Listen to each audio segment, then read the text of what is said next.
Here are a few things you should never feel guilty about as a teacher.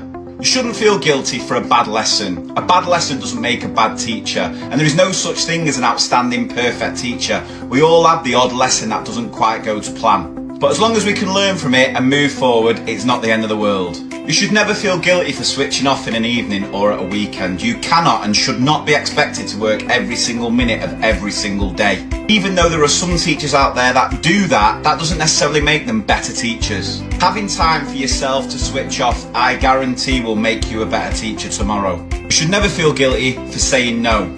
I know it's hard, but if you don't say no, you will stretch yourself so thin. You'll feel like Stretch Armstrong.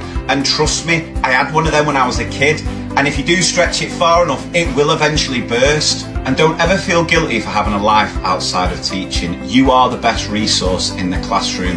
And sometimes you are going to need to be a mum, a dad, husband, wife, partner, son, daughter, nephew, niece, uncle, auntie, friend, football player, rugby player, dancer, acrobat, whatever it might be. You've got to understand life is precious, and despite our education system unable to actually use common sense, where we force teachers to do tasks they know are a complete and utter waste of time, we've got to prioritise, because I guarantee there's not a single teacher on this planet who will be lying on their deathbed, looking back on their lives, turning to their loved ones going, come closer, come closer. I wish I would have just marked more.